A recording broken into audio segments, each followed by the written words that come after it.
Yes. How do you feel about term limits for the mayor of West City? How do I feel about term limits? Specifically or generally? I remember when I got elected, term limits came in when I was elected. I was the first mayor that had term limits. I may be the cause of term limits. But I appreciated them while I was the mayor. Because I remember something a good friend of mine who was governor of a big state told me. He told me that term limits saved him from himself. And I said, it was Dick Thornburg, who eventually became Attorney General. And I said, Dick, why do you say that?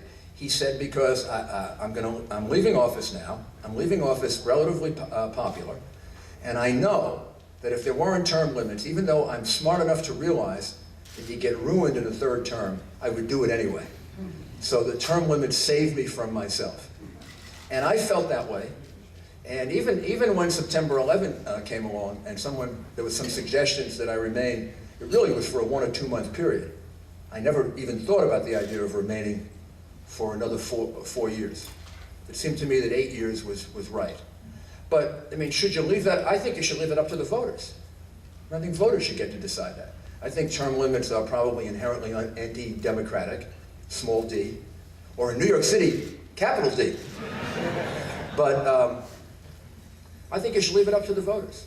And if we're specifically talking about Mike Bloomberg, I think that, I mean, it seems to me, is the person that is best able to lead the city over the next 3 or 4 years, which are not going to be easy.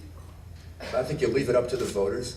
My advice to Mike personally would be, hey, you had 8 good years, take it and go home. Or I was going to say, take it and put it in the bank. But first of all, he doesn't need to, and secondly, there's no bank to put it in. I mean, but for our good, I think I'm glad he's running for re-election. I think he's the best candidate.